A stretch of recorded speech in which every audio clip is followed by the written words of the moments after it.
and be very welcome to a brand new video. Hey, I'm really happy.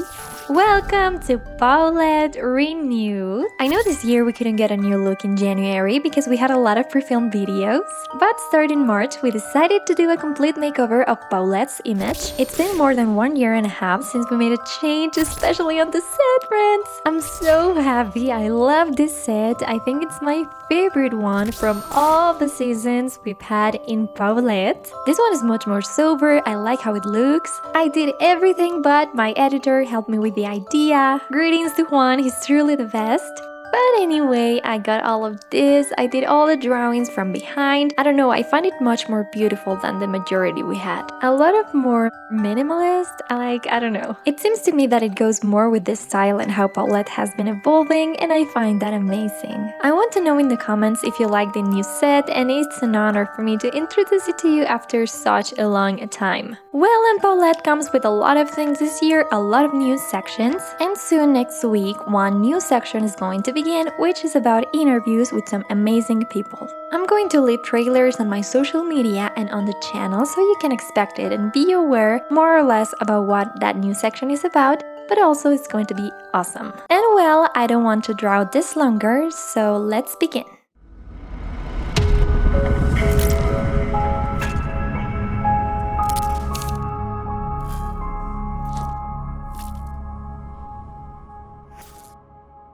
The shocking case of Robert Fisher. Robert William Fisher was born on April 13 of 1961 in Brooklyn, New York. His father on one hand was a banker called William Fisher, and his mother was called Jan Howell. He also had 2 younger sisters, which made him the older brother, and he loved them very much. He had a much closer relationship with her younger sister. They were like best friends. In 1976, Robert lived a very hard moment with his family, for his parents got divorced and they obviously didn't understand each other. The mother said that he was very controlling with her, namely the husband, and that was basically the reason for their divorce. However, unlike the other 2 sisters, Robert was really affected by their parents' divorce.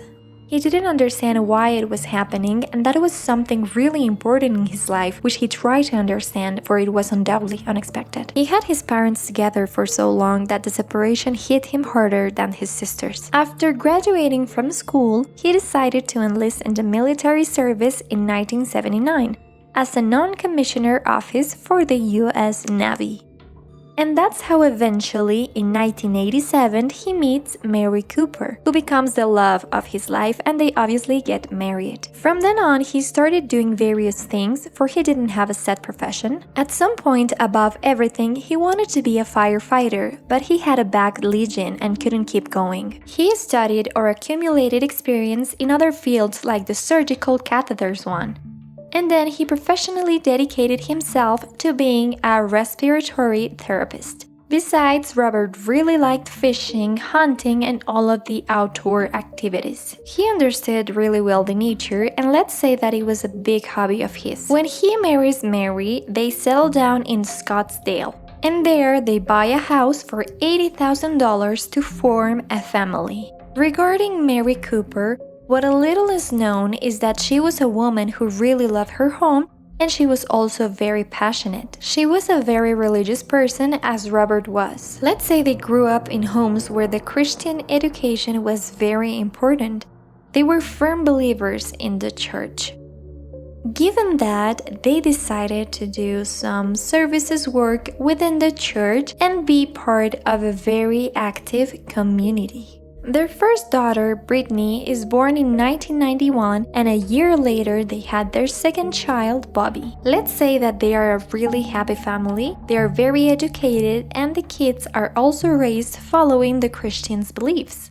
They go to church and they are very devoted, like part of a big family. They say that Mary was really tender with the kids, that she was an excellent mom, and that she would give her life for her children. Because of that, her kids ended up having many abilities. They were very smart. People say that without a doubt, Britney excelled in school, and that she was also very active regarding sports like basketball, soccer, among others. She also enjoyed what her father did, like hunting or fishing. This broadly is what I wanted to tell you about the Fishers. This really is like the chapter of Robert's story. Regarding Mary, there isn't much information, but these few details of her life are known, and if you connect it all, they seem like a beautiful family. However, the day of the events from this case arrives, and they're truly shocking for me because of how everything happened.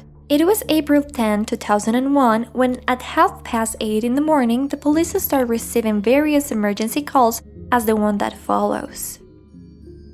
911 emergency. 74th Street North, there's just an explosion up a Paulettee and a fire. And a fire. Can you see it? Big fire. Can you see it? Big fire. You bet I can see it. Some house just exploded and ignited on fire. Okay. As you can hear by the calls, one house from a neighborhood has burned into flames and they think the family is inside the house. It was precisely the Fishers' house, in which Mary, Robert, and her children were. It was no doubt devastating news for everybody. Many thought that what had happened was that they left the stove or something with the gas also on. Then everything exploded, and because they were asleep for the gas, they died. Obviously, when they put out the fire and everything, they found the bodies on the beds, which kind of validated the theory about the explosion. However, here is where everything turns really odd. Mary's, Britney's, and Bobby's bodies are found on the beds, but the only one they don't find is Robert's body. Everyone started a very intense search for him, for they thought he was probably out hunting and that he didn't know about his family.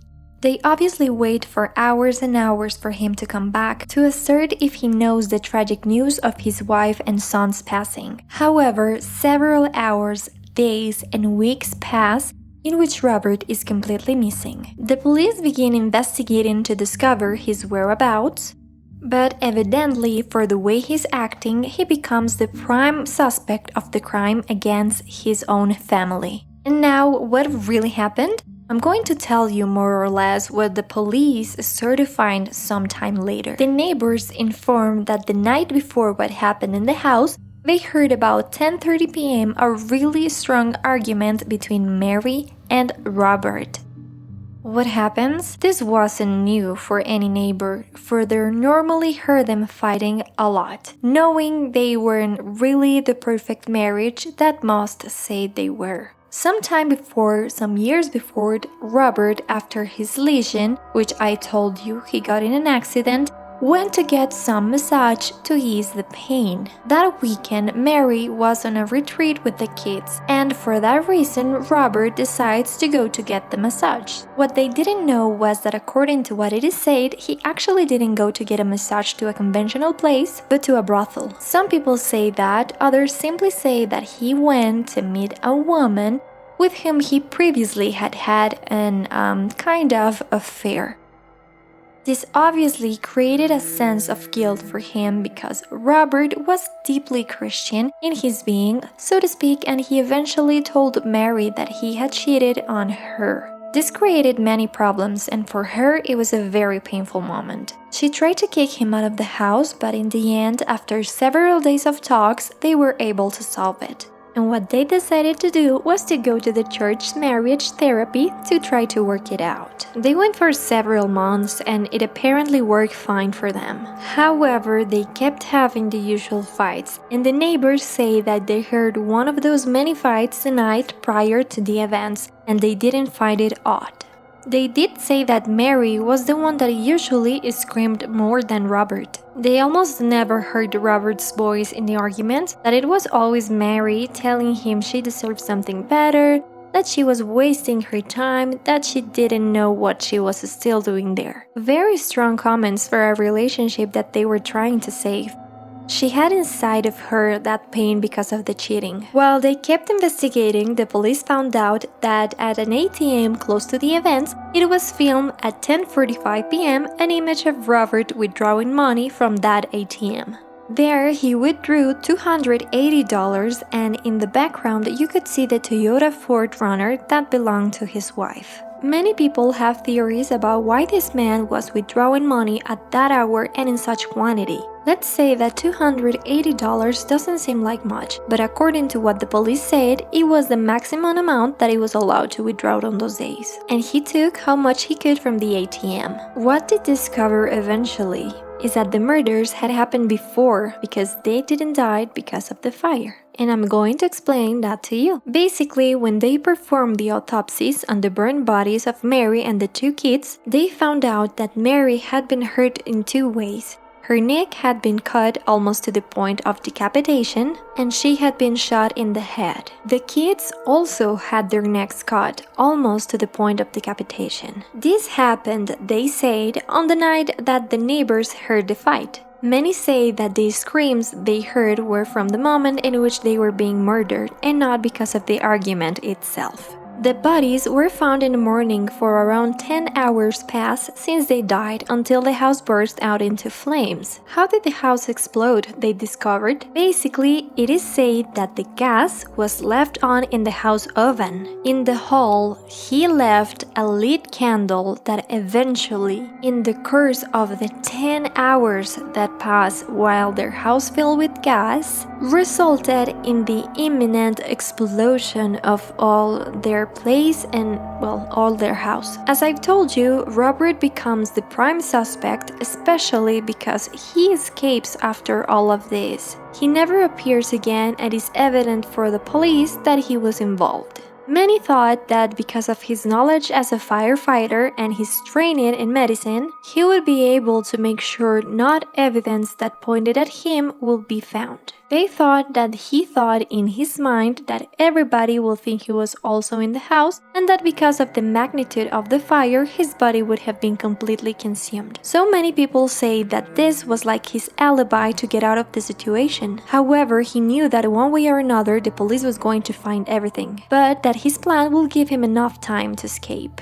But why murder his own family? You could ask that. There are many theories regarding this, but the most accurate or center for this case was the fact that he didn't want to allow a divorce between Mary and him. What happened? As I've told you at the beginning of this case, Robert suffered a lot for his parents' divorce when he was very young. This news about his parents' separation really hit him very hard, and many friends that visit him say that often he told them that he will never in all of his life allow her children to go through the same as him. What happened around the days of the incident? Well, he had already been unfaithful to Mary, and despite everything, she forgave him. But what happened after? Robert was unfaithful once again. Evidently, Mary realized that and said, okay, enough, this is it. And she asked for a divorce. Some friends of both of them say that some days before they talked to Mary and she explained to them that she was going to divorce Robert for many reasons. It was like she already had it planned, like it was something that was going to happen. Obviously, they say that Robert didn't like this at all, for he didn't want his kids to go to this horrible situation, so that's why he decided to do that horrible thing. Given his temperament, it was like all the wires crossed, he lost it in that moment, and he decided to do it. Why? Because if I can't have Mary and my kids, nobody is going to have them either. And here's where I'm going to explain a bit about this man's personality, because you will say, no, he's like a normal man with a marvelous home. What happened?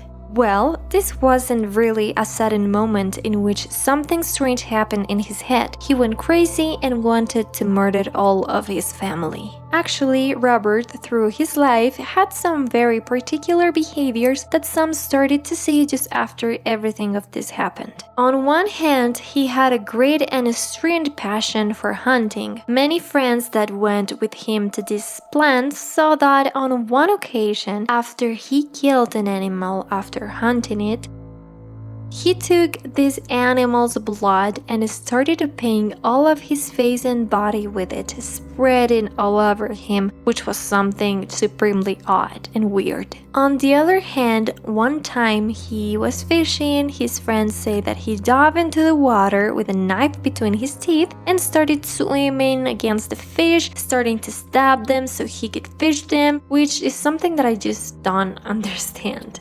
Many say that they blame the event on his incapability to join the firefighters nor the US Navy because of his back lesion, and that brought him many troubles into his head. Besides that, many people who knew him more closely, so to speak, started talking about things they saw on some of his attitudes in the relationship. They said, and these were things that Mary also told, that he was a supremely controlling man. At some point, they say that Mary spoke to her mother-in-law, which was the divorced mother of Robert's Fisher dad, and she told her that Robert was having some very controlling attitudes, that he didn't allow her to do anything, that he made her feel really strange on many occasions. And Robert's mother say, like, that's precisely the reason why I divorced William, Robert's father, because it was a very similar situation in which he wanted to control everything I did, say, or whatever, and that made me feel very strange. On the other hand, it is said that he also began throwing water with a hose to her wife Mary when she arrived from work, for not arriving on time. On other occasions, he was also very rude to his kids, for not knowing or not having the same passion as him for hunting. So he began forcing them to go with him. He also taught them on several times about guns and how to shoot. They even say that because he liked fishing and swimming and his kids didn't know how to do it, one day he threw them overboard from the boat they were in, so they forcibly learned to swim.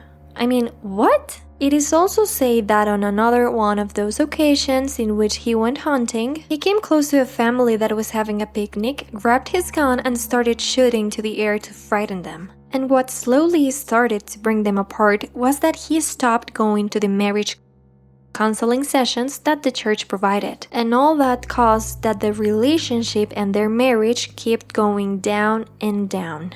Given that, many people started talking about the situation because for the majority of them, they presented the perfect family pictured in front of the world. There's even a very sad picture that I found, like, incredible, and it's Mary's father thought for a long time that Robert was completely innocent precisely for the fact that he was always so good to his own kids. He really presented the picture of being a wonderful father, and Mary never told him about the situations she lived within her marriage. I want you to watch this video so we can discuss it later. Can I right now just say this? Robert, we love you. Wherever you are, Robert, please, we love you. Just come home, please, Robert. I don't know what's going on. We don't know anything for sure, but we'd like to hear from you. Please, Robert. As you can see, he tearfully begs for Robert to come back, saying he loves him very much, and this went on for a long time until there were no answers. He still thought that he couldn't have done harm to his wife and his own kids because he loved them. He said that he didn't understand what happened to him. He thought he had been kidnapped, or anything could have happened except for Robert being guilty of that. When the police start giving him proof and everything, he's like, whoa, I can't believe it. Then he starts seeking justice and pushing for them to find Robert so they can prosecute him. However, this man died just 2 years after all these events, and he never finds peace for her daughter's case. Diving into a deeper investigation, the police finds that Robert is a person that tends to have many faces. It is like there's a really important personality disorder in him, according to some things he did. I watched some of these videos that are Robert's and his family homemade movies, and I found really disquieting the way he acted in them. In this first one, you can see how he constantly tells her daughter to smile, smile more, now smile really happy, now be scared. And then he pulls her hair, so it's really odd the attitude he has in there. after he tells Mary like turn it off. There's also another very disturbing one in which he makes his kids parade around the house with weapons. And almost in the end, you can see how he kind of aims at Mary with a gun, so she turns off the camera. All these clues made the police point to Robert Fisher as the only person of interest for this case, and he also became one of the top 10 most wanted from the FBI. The investigation keeps going, and by the 20th of April of that same year, several days after what happened, they find a truck, the Toyota he was using, the one he could see when he withdrew the money from the ATM. And his dog Blue in the National Forest very near where everything happened. Near the passenger's door, there was a huge pile of human feces, and they started to think that he was likely around that area, for it was a great forest that also had a great amount of caves in which he could have hidden. Around those days, some people that began hearing about the case started to say or inform about the sightings of Robert. A couple say that they saw him walking along Young Road several days before they discovered the truck. The woman thought he may or not have been him, and she didn't report that until some time later. They also start thinking about the possibility of him committing suicide inside of one of the caves, explaining why they didn't find any remains. However, that leaves many questions about the truck and the dog. Some people claim that he took the dog because he loved much more the dog than his own family. But people found it strange that the dog remained there. According to the estimates, he had been next to the truck for at least 5 days. They say he didn't have any food or water, so he was in a near-dying state. So many don't understand why he left him there. What did they do? It is like they didn't understand the reason behind it all, and they also didn't find any clue or anything important inside the truck. On July 19, an official arrest order is issued against Robert Fisher under the charges of first-degree murder and arson. Besides that, a reward of $100,000 is offered to anyone who have seen him. Many people start saying that surely he's alive but under a new identity. Many obviously described Robert Fisher's characteristics, but they're not something that stands out in society, for he actually is a white man with fair eyes, blonde hair, which are very normal traits, not remarkable at all. But they say that people had to look out for his way of walking because of a surgery he underwent, which is like very straight. On the other hand, he also had a back surgery, as I've mentioned, so he has a scar because of that back surgery. And he also has a gold tooth, like the top of a tooth covered in gold, but they don't know if he still have it. They also told people that Fisher is considered armed and dangerous and to please be careful. Obviously, the police have released photos of how this man will look nowadays, according to his age now, so they're probably something very close to what he looks like now,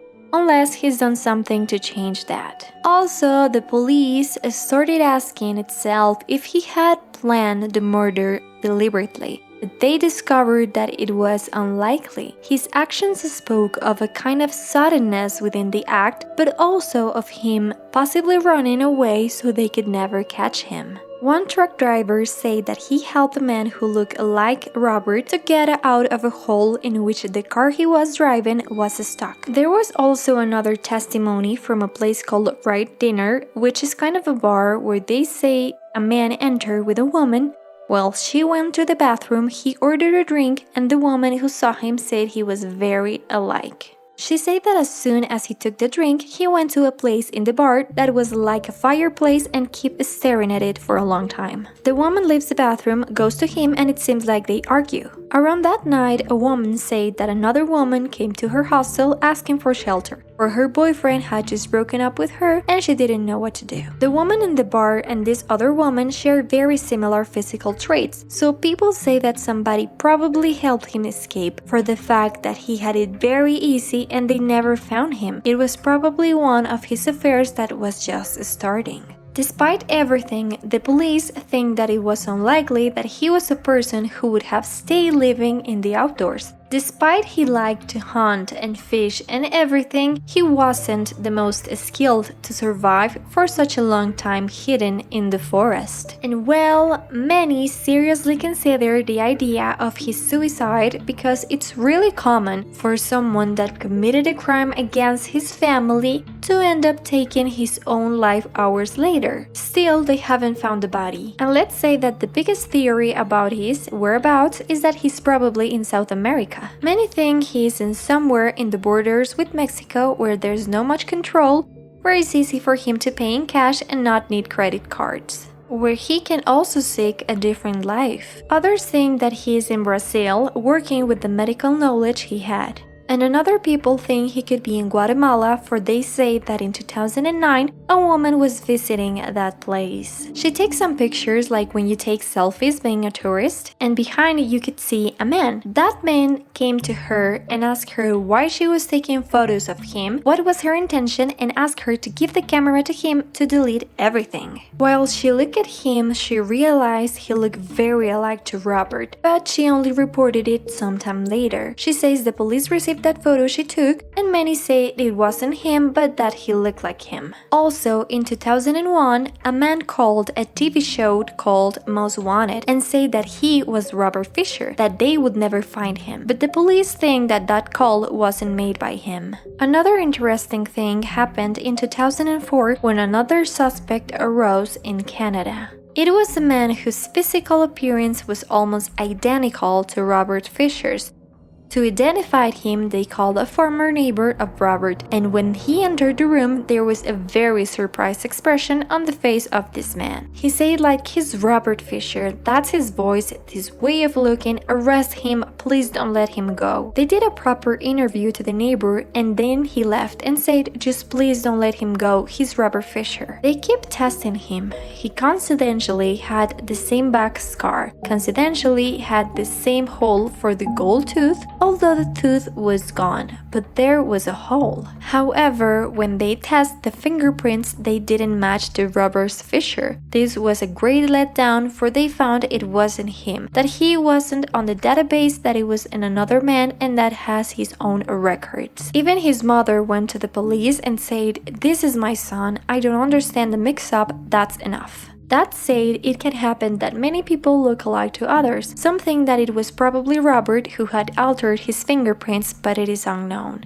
Many also think that the back surgery is something common for some people, so it wasn't that odd that he had a scar, but I don't know what you think. Was it him or wasn't it him? As of now, the police have received around 20,000 tips and testimonies, of which only 10 had been kind of useful. They encourage people to contact the police immediately if they see Robert Fisher or someone alike in whichever countries they are, especially in Latin America, for they say that he is probably around there. It's unknown if that's true, but they ask to keep his physical traits in mind because he could still be free. And well, friends, this is the case of Robert Fisher. For me, no doubt, the events and how this man got to escape and everything is shocking. If I'm being honest, I think he's still alive. Unlike with other cases, I don't feel that he would have committed suicide. I feel that for seeing him, researching him, I can tell he's not that kind of a person, for he's too selfish and too controlling to commit suicide. What do you think? Let me know in the comments. If you liked the video, don't forget to like it, leave thumbs up. Please comment what you feel, what you think. Remember to follow me on all my social media. You know I have a billion social media accounts. Subscribe and activate the notification bell so it lets you know when I upload a new video. That's all. Thank you so much for watching me. Don't forget to follow your dreams, and I'll see you on the next one. Bye!